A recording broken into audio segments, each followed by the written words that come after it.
आप सब मेरे मसीह बहन भाई और ऑनलाइन बहन भाइयों को एक बार फिर से जय मसीह की। परमेश्वर के अनुग्रह कृपा से हम सब जीवित और सही सलामत हैं। प्रभु हमें जैसा घर से बाहर लेके गया वैसा लेके आया, उसका धन्यवाद करेंगे।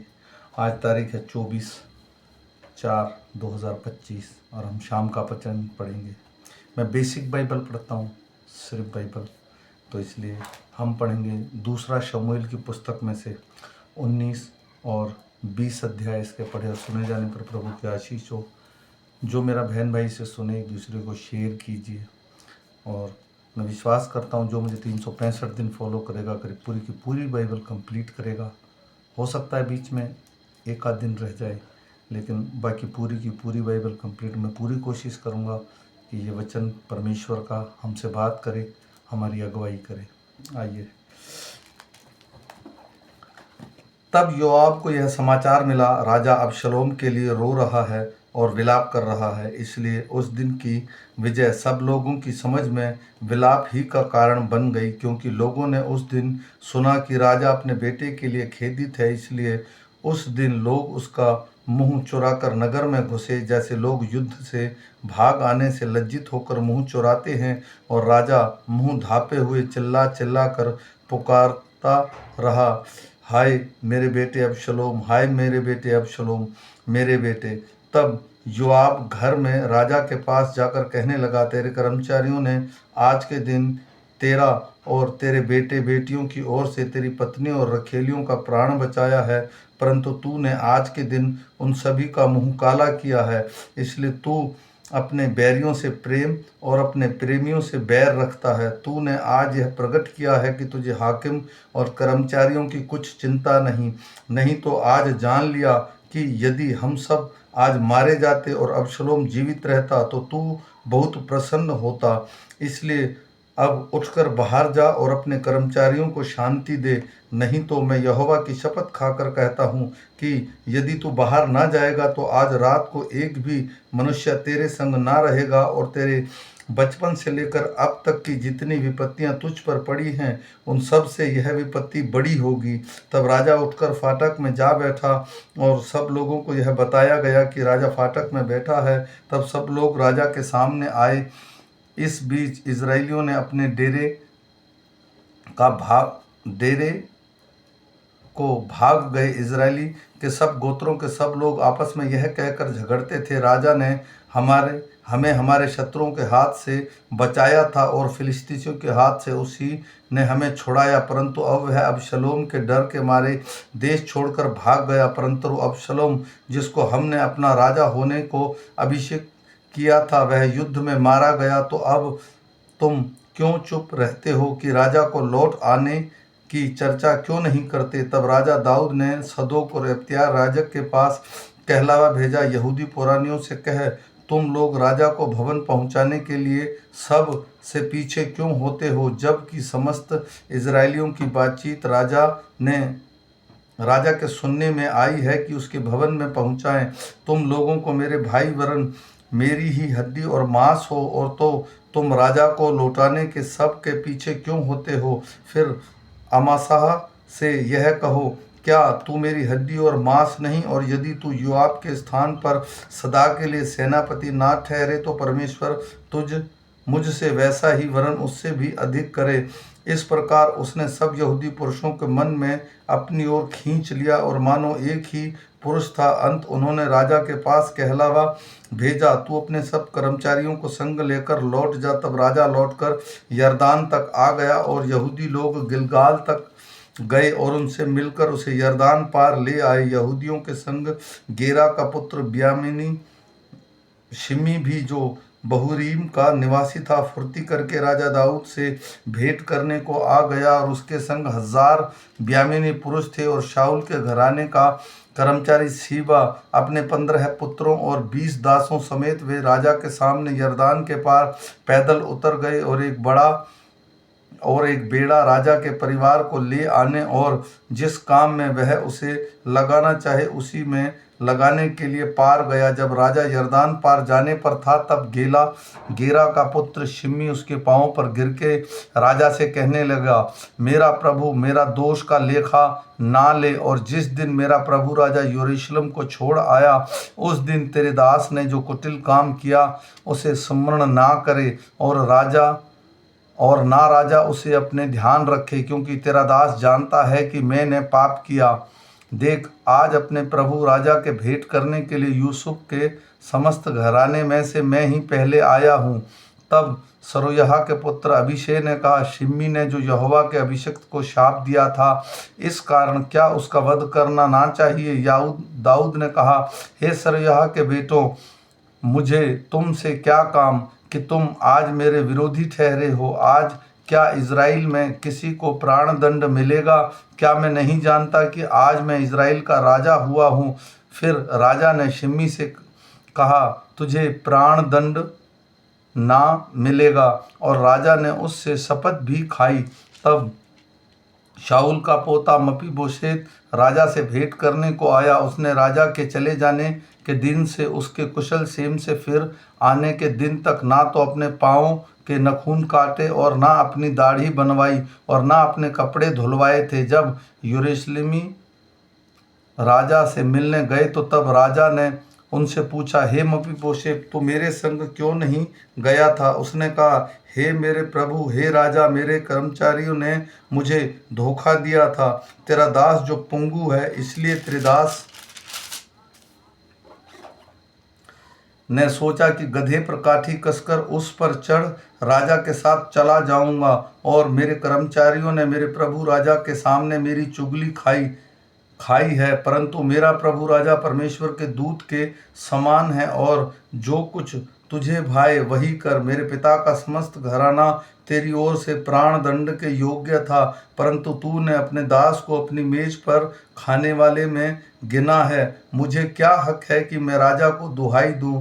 राजा ने उससे कहा, तू अपनी बात की चर्चा क्यों करता रहता है? मेरी यह आज्ञा है कि उस भूमि को तुम और सीबा दोनों आपस में बांट लो। तब मपीबोशेत ने राजा से कहा, मेरा प्रभु राजा जो कुशल क्षेम से अपने घर आया है, इसलिए सीबा ही सब कुछ ले ले। तब गिलादी जिब्रेली रोगलीम से गया और राजा के साथ यरदान पार गया और उसको यरदान के पार पहुंचाए। जिब्रेली तो वृद्ध पुरुष था, अर्थात 80 वर्ष की आयु का था। जब तक राजा हमनेम में रहा तब तक वह उसका पालन पोषण करता रहा, क्योंकि वह बहुत धनी था। तब राजा ने बिजरेल से कहा, मेरे संग पार चल और मैं तुझे यरूशलेम में अपने पास रख कर तेरा पालन पोषण करूंगा। बिजरेली ने राजा से कहा, मुझे कितने दिन जीवित रहना है कि मैं राजा के संग यरूशलेम को जाऊं? आज मैं 80 वर्ष का हूँ। क्या मैं भले बुरे का विवेक कर सकता हूँ? क्या तेरा दास जो कुछ खाता पीता है उसका स्वाद पहचान सकता है? क्या मुझे गौरैयों और गायकों का शब्द अब सुन पड़ता है?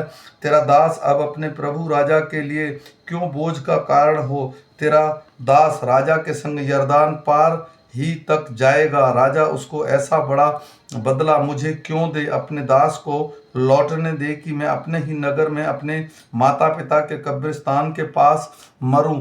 परंतु तेरे दास किमहाम उपस्थित है, मेरे प्रभु राजा के संग वह पार जाए, और जैसे मुझे भाई वैसे ही उससे व्यवहार करना। राजा ने कहा, हाँ, किमहाम मेरे संग पार चलेगा, और जैसा मुझे भाई वैसा ही मैं उससे व्यवहार करूंगा। वरन जो कुछ तू मुझसे चाहेगा वह मैं तेरे लिए करूंगा। तब सब लोग यरदान पार गए और राजा भी पार हुआ। तब राजा ने बिजरेली को चूमकर आशीर्वाद दिया और वह अपने स्थान में लौट गया। तब राजा गिलगाल की ओर पार गया और उसके संग किमहाम पार हुआ, और सब यहूदी लोगों ने और आधे इजरायली लोगों ने पार राजा को पहुंचाया। तब सब इजरायली पुरुष राजा के पास आए और राजा के कहने लगे, क्या कारण है कि हमारे यहूदी भाई तुझे चोरी से ले आए और परिवार समेत राजा को उसके सब जनों को भी यरदान पार ले आए हैं? सब यहूदी पुरुषों ने इजरायली पुरुषों को उत्तर दिया, कारण यह है कि राजा हमारे गोत्र का है, तो हम लोग इस बात में क्यों रूठ गए हो? क्या हमने राजा का दिया हुआ कुछ खाया है या हमें कुछ दान दिया है? इजरायली पुरुषों ने यहूदी पुरुषों को उत्तर दिया, राजा में 10 अंश हमारे हैं और दाऊद में हमारा भाग तुम्हारे भाग से बड़ा है, तो फिर तुमने हमें क्यों तुच्छ जाना? क्या अपने राजा के लौट ले आने की चर्चा पहले हमने न की थी कि यहूदी पुरुषों ने इजरायली पुरुषों से अधिक कड़ी बात कही? वहाँ संयोग से शेबा नामक एक ब्यामीनी था और वह ओछा पुरुष बिक्री का पुत्र था और नरसिंगा फूंकवाकर कहने लगा, दाऊद में हमारा कुछ अंश नहीं और ना यीशे के पुत्र में हमारा कोई भाग है। हे इजरायली, अपने अपने डेरे चले जाओ। इसलिए सब इजरायली पुरुष दाऊद के पीछे चलना छोड़कर बिक्री के पुत्र शेबा के पीछे हो लिए, परंतु सब यहूदी पुरुष यरदान से यरूशलेम तक अपने राजा के संग लगे रहे। तब दाऊद यरूशलेम में अपने भवन में आया और राजा ने उन 10 रखैलियों को, जिन्हें वह भवन में चौकसी करने के लिए छोड़ गया था, अलग एक घर में रखा और उनका पालन पोषण करता रहा, परंतु उनसे सहवास ना किया, इसलिए कि वे अपनी मृत्यु के दिन तक विधवापन की दशा में जीवित ही बंद रही। तब राजा ने अमासा से कहा, यहूदी पुरुषों को 3 दिन के भीतर मेरे पास बुला ला और तू यहाँ उपस्थित रहना। तब अमासा यहूदियों को बुलाने गया, परंतु उनके ठहराए हुए समय से अधिक रह गया। तब दाऊद ने अभिषेक से कहा, अब बिक्री का पुत्र शेबा अबशलोम से भी हमारी अधिक हानि करेगा, इसलिए तू अपने प्रभु के लोगों को लेकर उसका पीछा कर, ऐसा ना हो कि वह गढ़वाले नगर पाकर हमारी दृष्टि में छिप जाए। तब योआब के जन ने करेती में पलेती लोग और सब शूरवीर उसके पीछे हो लिए और बिक्री के पुत्र शेबा का पीछा करने को यरूशलेम से निकले। वे गिबोन में उस भारी पत्थर के पास पहुंचे ही थे कि अमासा उनसे आ मिला। योआब तो योद्धा का वस्त्र फेंटे में कसे हुए था और उसके फेंटे में एक तलवार उसकी कमर में अपनी म्यान में बंधी हुई थी, और जब वह चला तब वह निकलकर गिर पड़ी।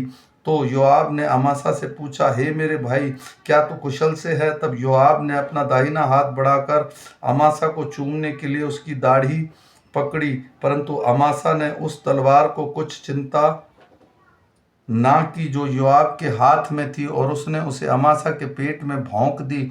उसकी आंतड़ियां निकलकर धरती पर गिर पड़ी और उससे उसको दूसरी बार ना मारा और वह मर गया। तब योआब और उसका भाई अबीशै बिक्री के पुत्र शेबा का पीछा करने चले और उसके पास योआब का एक जवान खड़ा होकर कहने लगा, जो कोई योआब के पक्ष में और दाऊद की ओर का हो वह योआब का पीछे हो ले।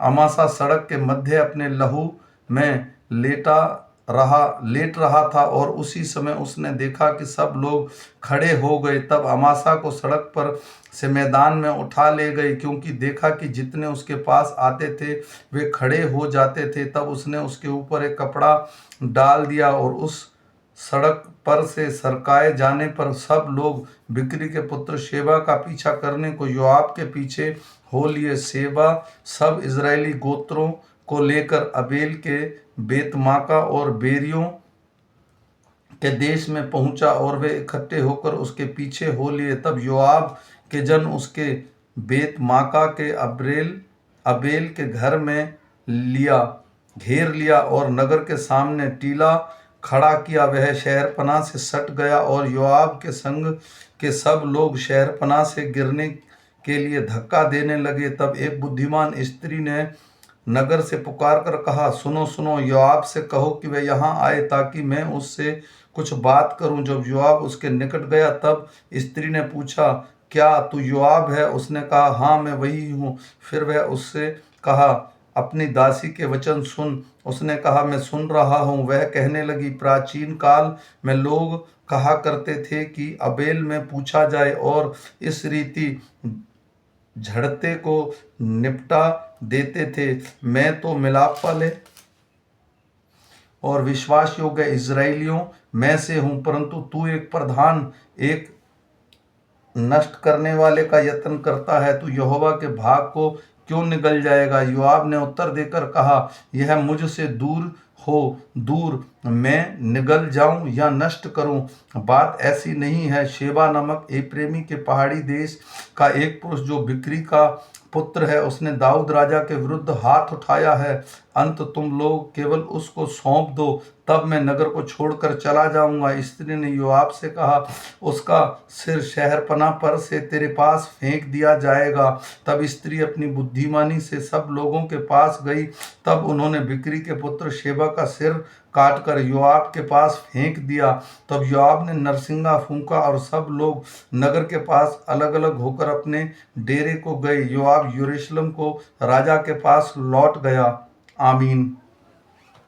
फिर मिलेंगे मेरे भाई और बहनों सुबह के वचन के साथ। तब तक सबको जय मसीह की। तब तक परमेश्वर का अनुग्रह, कृपा और दया और पवित्र आत्मा हम सब पर, हमारे परिवारों पर दया और आशीष का कारण बना रहे। सबको जय मसीह की।